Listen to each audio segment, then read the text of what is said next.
Hello everyone. Let's understand how the transaction gets executed and distributed in the blockchain network. So, what is the problem that Bitcoin and other cryptocurrency has solved? So, the current solution for the cross-border transaction is like this. Suppose Alice, who is in the US, wants to send the $10 to the Bob in the Australia. So, Alice will execute the transaction via net banking, her bank, ABS net banking, whatever is there.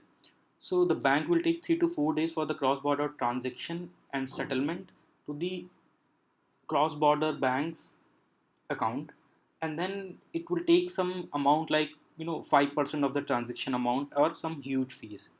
So here the bank is actually acting as a trusted third party to make sure that transfer is being done properly according to the legal compliances. So now the idea is that it took 3 days, and the charges for the $10 was around 50 cents. So it means that it was very expensive. So the cost and the delay makes this whole option of transferring the cross-border transactions very unattractive and incorrect. So what if she wants to transfer $5,000 to Bob for his father's critical medical operation?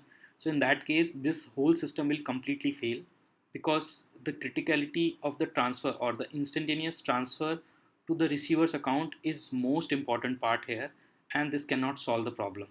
So the blockchain came into the picture and then it started solving the problem. So how it works? So Alice will actually buy some tokens of the blockchain from someone in the same area. She will push that token to the blockchain and transfer it to the Bob. Then the Bob in the Australia will receive these tokens in his wallet immediately, almost immediately, and convert that token into the real currency in the local market. That's how the real transactions can happen. So this is how the whole thing will look like. So let's say these nodes are nothing but the blockchain component or the blockchain nodes. So this is forming a P2P network. Of course, I am here right now. I am showing you the network seven nodes, but there can be tons of nodes. It can be thousand, even 1,000, 5,000 or more. So as I said here, that Charlie is actually sending some money to the James, right? And then Alice is sending some money to the Bob. Both can, let's say Charlie and Alice both are in the US, and James and Bob are in a different countries, right? So here, this is how it will look like in the Genesis block. The Alice has $10, but Charlie has $100. In the block 2, since they both have initiated the transaction, the miners will actually confirm these floating transaction and put them into block 2. So the block 2 will look like this. Alice has transferred Bob $10 and Charlie has transferred James $100. Let's say the Charlie has is something naughty and he's just want to be smart. So what he does is he actually transferred $50 to the Bob as well, even though he don't have that $50. So what will happen when this transaction will be circulated into the network? The nodes will actually check the ledger block 1 and block 2 and will conclude that Charlie do not have any balance to do this.